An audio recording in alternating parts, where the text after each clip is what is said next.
Hello my dear tea lovers and welcome to this very new channel. My name is Anne and I've been learning Japanese tea ceremony for over 7 years already. And as a little introduction for this channel, I thought it might be interesting to share my story how I got into tea ceremony. And let's jump right into it with the very first fact that I'm not a coffee person, and coffee is just nothing good for me. It makes me hyperactive and oversensitive and not really awake, kind of. But even black tea and sweet drinks like Coke can sometimes already be too much caffeine for me. But I noticed that green tea does things different for my body, and it actually helps me to feel awake and to be able to concentrate. So I naturally grew an interest into green tea in general, but with matcha I have to admit it all started with one of these. Yes, a matcha Kitkat. When I tried one of those for the first time, I really liked the taste, even though it doesn't really have anything to do with the real taste of matcha. But I started to look into it and actually bought my first starter kit with the chasen, chasaku and 1 can of matcha. And just a few months later, I was able to watch a public tea ceremony demonstration. This was actually at a street festival back in Germany. But when I watched the demonstration, I really felt like I want to learn this, I want to understand it, and I want to dive deeper into it. I cannot explain it otherwise, I just had this feeling that it really caught my interest. And this was in the same year when I actually went to my study abroad to Japan for the first time. This was back in 2016. And during my study abroad, I right away looked into the tea ceremony clubs my university had to offer.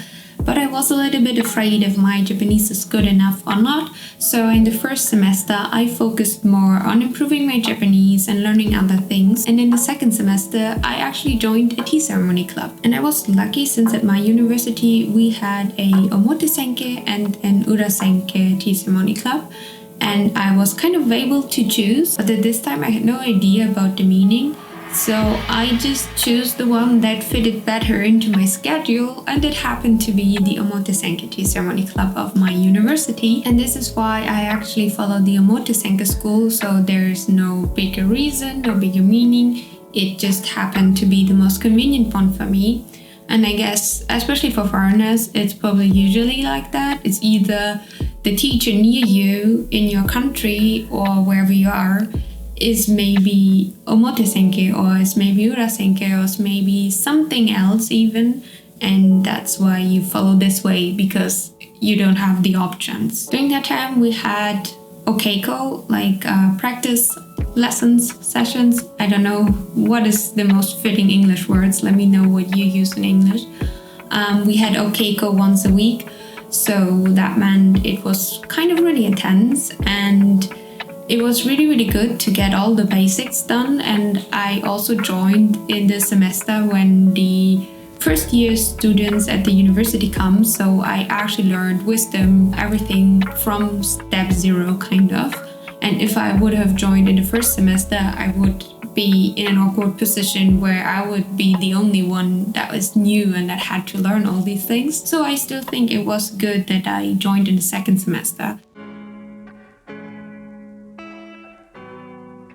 When I went back to Germany after my study abroad, I wanted to continue to learn this. I wanted to get deeper into it and wanted to explore it more. So I had a look if there are any tea ceremony teachers near me. And I was lucky that in the city where I lived, there was actually an Omotesenke tea ceremony teacher. And at that time, I didn't question it. I was just like, oh, nice, I can just continue where I am. But later, I realized that I was really lucky because first of all, I moved to a different city when I came back to Germany. So I wasn't living where I lived before. Second, my tea ceremony teacher in Germany is kind of almost the only Omotesenke teacher in Germany. The Omotesenke isn't so much represented internationally, and usually you're lucky if you find one teacher in a country. But I just learned about this later when I was researching a bit more about tea ceremony in Germany. And at that point, I found out she's actually the only one. And even if there are other people, they're usually linked to her, that they have been her student or something like that. So I was really, really lucky to actually move to that city where she was living and offering okeiko. And the third kind of funny thing is that in this city, there's no Omotesenke teacher. So there's a lot of Omotesenke teachers in Germany throughout the whole country, but in this city, only Omotesenke. Again, like, it had to be like this, kind of. And this teacher offered lessons once a month on the weekend and twice a month on a weekday. And at the beginning, I wasn't able to join the ones on the weekdays, so I just had okeiko once a month. When I was later a little bit more flexible with my schedule, I also started to join the sessions that were on the weekdays whenever I could. I continued to learn with this teacher for over 4.5 years, kind of. And even was able to obtain the first 2 official licenses from the Omotesenke tea school. Besides lessons, we usually had 2 events. So one was the Hatsugama, so like the first official tea ceremony in a year. We were doing that at our teacher's home. The other one was like a demonstration in a museum where we introduced tea ceremony to other people. But because these 4-ish years were also during pandemic, we weren't able to do all of them each year, but I think I joined kind of like 4-ish in total of these events. The reason why I stopped learning with this teacher is that I actually moved back to Japan in 2022, and my teacher helped me to make use of the Keiko Joannai. It's like a form where you fill in how much experience you have and also where you're looking for a teacher, and then they send you the contact information of a teacher. But unfortunately, I wasn't able to really get in contact with that teacher, so I just had a look on my own again because I didn't want to bother the Fushinan, because that's where like they have a office at the Fushinan, and that's where this contact form kind of thing goes.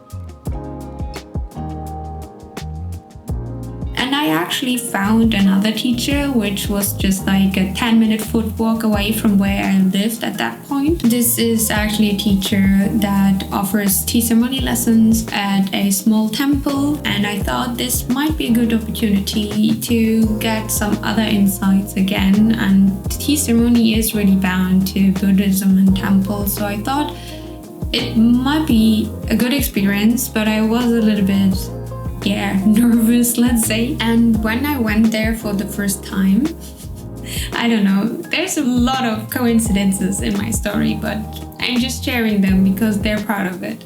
So when I went there for the first time, I was meeting with the teacher outside of the building, kind of, and she just greeted me in German, and I couldn't process it. I didn't expect it any German, obviously, so my brain was like, what did she say? And then I was like, oh my god, she just spoke German, and it took me a while, and I was so surprised. And she later told me that she actually used to live in Germany for 2 years, but it's already over like 30 years ago or something like that. And she actually tries to speak sometimes German with me, and when I write messages with her about the lessons or other stuff, she always tries to write them in German, and I always try to write them in Japanese. And there's even a second teacher, so we usually split up in 2 groups. I also obtained their 3rd official license last year, and I joined them for Hana Matsuri, which is like a fest at their temple when the cherry blossoms and also the peach blossoms are blooming, and we serve tea to everyone visiting. And in December we conducted a tea ceremony, so we were the ones preparing the tea and the sweets and everything. We had several sessions, and in each session one of us had to prepare the tea, and I was also preparing tea in the tea room for one of these sessions. I was really nervous, but I think everything went really well. But it was also the first time that I prepare tea while wearing a kimono. And yeah, I have to practice it a lot more probably. So right now I'm still going to Okeko twice a month with these two teachers at the temple. The only thing is that I moved in between, and right now it's, let's say quite far away. But since I had such a good connection with them, I decided to still join them. And I'm actually not the only one. There are several people coming from a little bit further away. So I thought it might be not a problem actually, and it's just like twice a month, so it's not like I have to do this commute regularly. And this is how my teaceremony journey went so far. And now that you know my story, I will be interested to hear your stories. How did you come across teaceremony? What was your first touch point? How did you join lessons? And how did your way went so far? Thank you for watching the video, and please like and subscribe if you're interested in teaceremony, and then I might see you in one of my next videos.